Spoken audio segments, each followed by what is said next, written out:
जी दादी सा। तुमने हमारी स्पीच तो नहीं देखी? नहीं। कहीं हम घर पे तो नहीं भूल आए? हो सकता है, लेकिन दादी सा स्पीच तो आप ही ने लिखी है ना, तो आपको तो याद होगी। आप एक काम कीजिए, आप मेरे सामने रिहर्स कर लीजिए, फिर हम चलते हैं, ठीक है? दादी सा बैठिए बैठिए। दादी सा आपने आज बीपी की दवाई खाई थी? नहीं। आप साथ लेकर आई हैं? नहीं। दादी साहब स्पीच देने की हालत में नहीं है, हम घर चल रहे हैं, दैट्स फाइन। लड़की? क्या लड़की लड़की दादी साहब, आप ठीक से खड़ी तो हो नहीं पा रही हैं, आप स्पीच क्या देंगी? लो, हम खड़े हो गए। दादी साहब ऐसे जिद करते हैं क्या? चलिए कावेरी जी।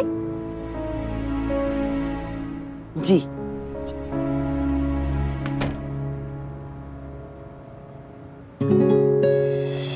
आप सबको कावेरी पोद्दार का बहुत बहुत नमस्कार। दुनिया बहुत आगे निकल चुकी है। आजकल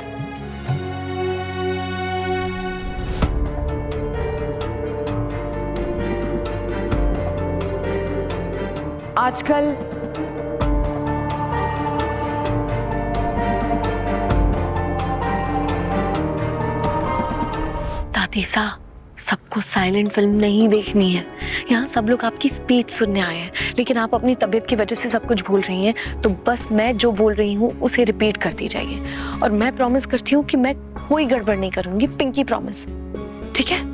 लेट्स गो।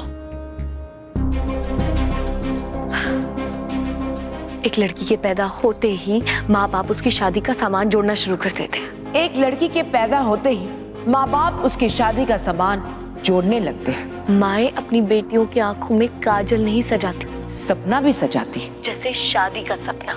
जैसे शादी का सपना। ससुराल को संभालने का, ससुराल को खुश रखने का, चार दीवारी में बंद रहने वाली माँ, बहू, पत्नी बनने का सपना।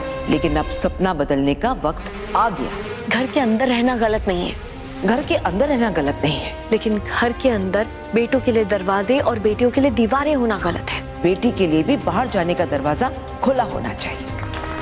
हर नानी, हर माँ, हर बुआ, हर मासी जिनसे उनके हक का आसमान छीना गया है, उनकी जिम्मेदारी बनती है कि वो अपनी बेटी, नाती, पोती, बहू को उसके हिस्से का आसमान दिलाए। जब बेटी आगे बढ़ेगी तभी परिवार, समाज, देश आगे बढ़ पाएगा। जब बेटियां आगे बढ़ेगी तभी परिवार, समाज, देश आगे बढ़ेगा।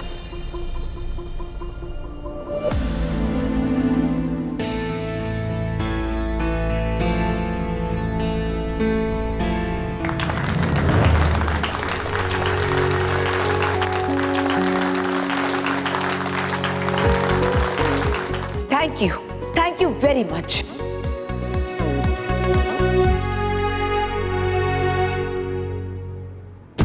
दादी साहब ठीक है ना? हाँ ठीक हो।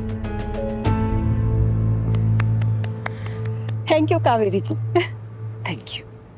ये कावेरी जी की पोती बहू है, अबीरा जी।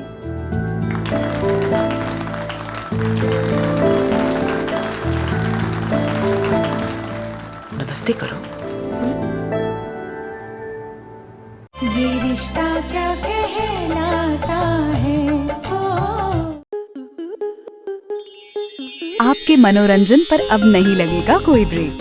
स्टार प्लस के बेहतरीन शोज देखने के लिए लाइक, शेयर और सब्सक्राइब करें स्टार प्लस यूट्यूब पेज को।